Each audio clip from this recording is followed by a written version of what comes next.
என்னுடைய அன்பு சகோதரர் ஜான் பன்னீர்செல்வம் அவர்கள் தேவனுடைய ராஜ்யத்தில் எடுத்துக்கொள்ளப்பட்டு இளைப்பாறுதலுக்குள் பிரவேசித்திருக்கிறார்கள். 41 வருடங்கள் என்னோடு கூட எங்களோடு கூட இயேசுடிக்கிறார் ஊழிய குடும்பத்தில் இணைந்து கர்த்தருடைய ஊழியத்தை நிறைவேற்றின அருமையான ஒரு அன்பு சகோதரர் அவர்கள். சுவிசேஷ கூட்டங்களிலே அவருடைய பாடல்தான் மனுஷனுடைய இருதயத்தை வசனத்தை கேட்பதற்கு ஆயத்தப்படுத்தும்.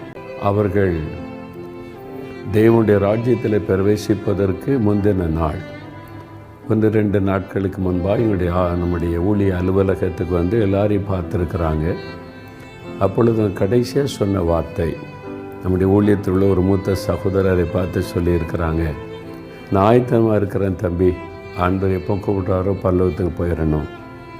நான் போனால் ஏசன்னா பிரதரை பார்க்கலாம், அப்பாதர் பிரதரை பார்க்கலாம்ல அப்படி சந்தோஷமாக சொல்லிட்டு போயிருக்கிறாங்க. சொல்லி 2வது நாளில் தேவனுடைய ராஜ்யத்தில் பிரவேசித்துட்டாங்க.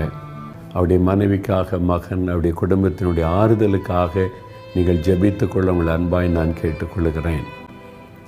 எப்படி ஆண்டவருடைய நாமத்தை மகிமைப்படுத்தின ஊழியத்தில் துணையாய் நின்று ஆண்டவருடைய சுவிசேஷத்தை அறிவிக்கிற அந்த பணியில் தோளோடு தோள் நின்று ஊழியம் செய்த ஒரு அன்பு சகோதரரை இழந்திருப்பது அதை நினைத்து பார்க்கும்போதே மனசு கொஞ்சம் துக்கம்தான்.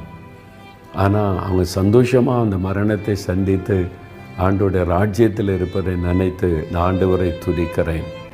ஊழிய செய்கிறவர்களுக்கு கிடைக்கிற ஒரு பெரிய பாக்கியம். என் ஊழியக்காரன் நான் இருக்கிற இடத்தில் என் ஊழியக்காரனை இருப்பான்னு சொன்ன மாதிரி இயேசுவோடு கூட அவங்க மகிழ்ச்சியோடு இருக்கிறாங்க. அதுதான் பெரிய சந்தோஷம்.